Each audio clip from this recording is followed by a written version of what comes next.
आज की कहानी है याविन और उसके दोस्तों की। याविन और उसके दोस्त दिल्ली के बढ़ते पोल्यूशन से परेशान हो गए थे और कुछ समय के लिए दिल्ली से बाहर जाना चाहते थे।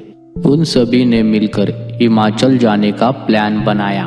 3 दिन के बाद ही उन्होंने कैब हायर की और सुबह 4 बजे अपने ट्रिप के लिए निकल गए। याविन और उसके 2 दोस्तों को ड्राइवर लेने के लिए आ गया। ड्राइवर बहुत ही हंसमुख और खुश मिजाज था। कुछ ही समय में ड्राइवर की दोस्ती सभी से हो गई। उन सभी को घर से निकले करीब 4 घंटे हो चुके थे। सुबह के 8 बजे थे। आसमान में अभी भी अंधेरा छाया हुआ था। तभी गाड़ी में बैठे सभी लोगों को सामने रोड पर एक घने कोहरे की चादर दिखाई दी। वो कोहरा इतना गहरा था, उसके आगे रोड दिखाई ही नहीं दे रही थी। याविन ने नोटिस किया कि उनका ड्राइवर, जो पहले बहुत मुस्कुरा रहा था, अब अचानक से बहुत सीरियस हो गया है। उसके चेहरे का मानो रंग ही उड़ गया है।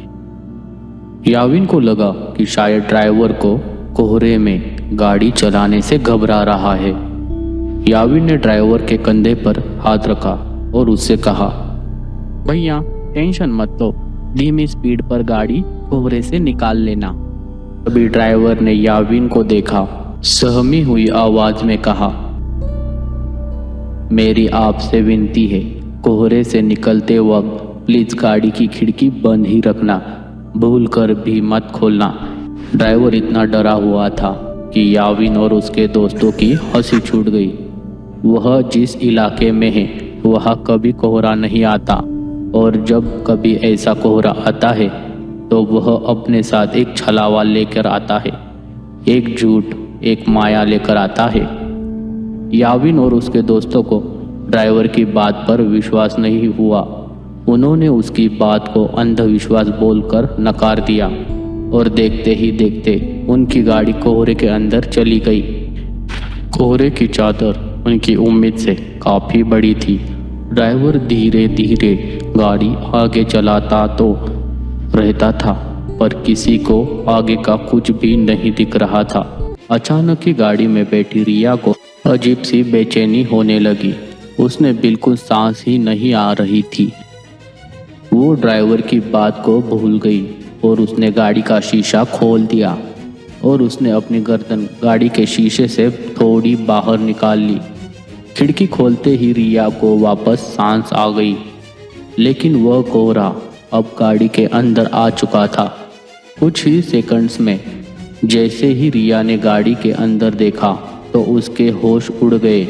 गाड़ी रोड पर चल रही थी, पर उस गाड़ी के अंदर रिया के अलावा और कोई नहीं था। रिया की सांस वही अटक गई। याविन, रवि और ड्राइवर तीनों ही गाड़ी से गायब थे। गाड़ी अपने आप चल रही थी, पर गाड़ी लॉक था और जोर लगाने पर भी उसका लॉक नहीं खुल रहा था। वह जोर जोर से गाड़ी के अंदर चिल्लाने लगी। तभी कुछ देर में धीरे धीरे वह गाड़ी खुद ही रुक गई और दरवाजे का लॉक अपने आप खुल गया। रिया ने बिना कुछ सोचे समझे गाड़ी का लॉक खोला और गाड़ी से बाहर भागने लगी, पर उसे अपने आसपास घने कोहरे के अलावा और कुछ भी नहीं दिख रहा था। रिया चिल्ला चिल्ला कर मदद मांगने लगी।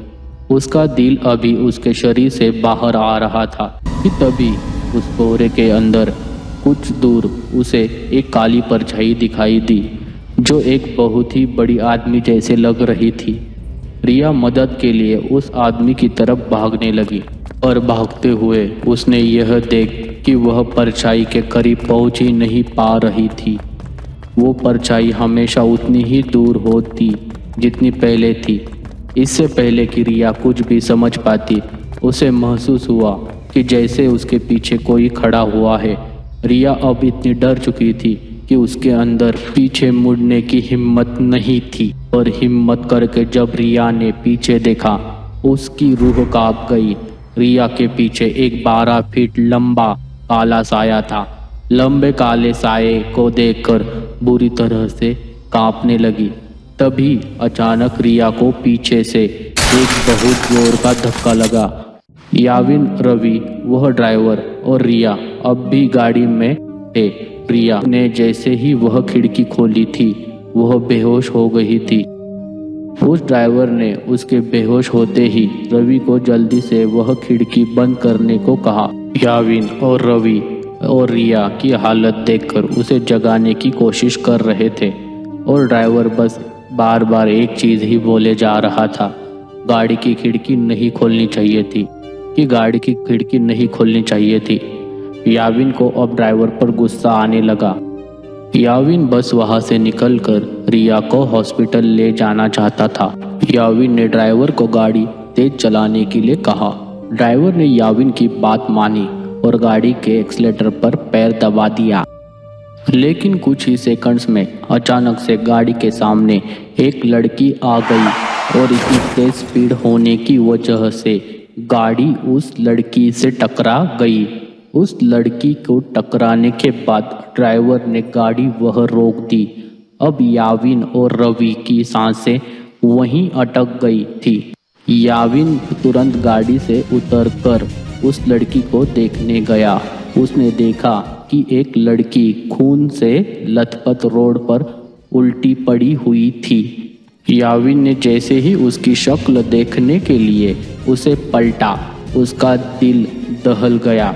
तो खून से लथपथ पड़ी लड़की कोई और नहीं बल्कि याविन की दोस्त रिया थी।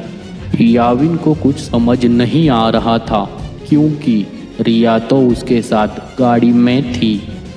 याविन दोबारा गाड़ी की ओर गया और उसने देखा कि पूरी गाड़ी बिल्कुल खाली थी। गाड़ी के अंदर कोई भी नहीं बैठा था। याविन को कुछ समझ नहीं आ रहा था, वो बहुत ज़्यादा डर चुका था। याविन ने रिया की बॉडी को उठाकर गाड़ी में रखा, खुद ड्राइवर सीट पर बैठकर गाड़ी चलाने लगा। याविन उस घने कोहरे में बस तेजी से गाड़ी चला रहा था। तभी उस चलती हुई गाड़ी के सामने 12 फुट लंबा काला साया आ गया। याविन का गाड़ी की स्टीयरिंग पर से कंट्रोल बिगड़ गया और वो गाड़ी रोड के साइड एक पेड़ से जाकर टकरा गई। अगली सुबह गाड़ी एक पेड़ से टकराई हुई मिली जिसमें ड्राइवर याविन, रवि और रिया थे।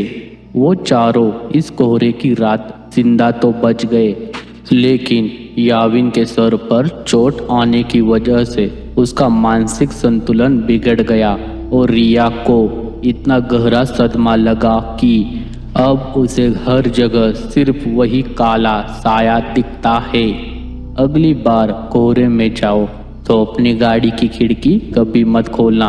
अगर आपको हमारी यह कहानी अच्छी लगी तो हमारे चैनल को सब्सक्राइब करें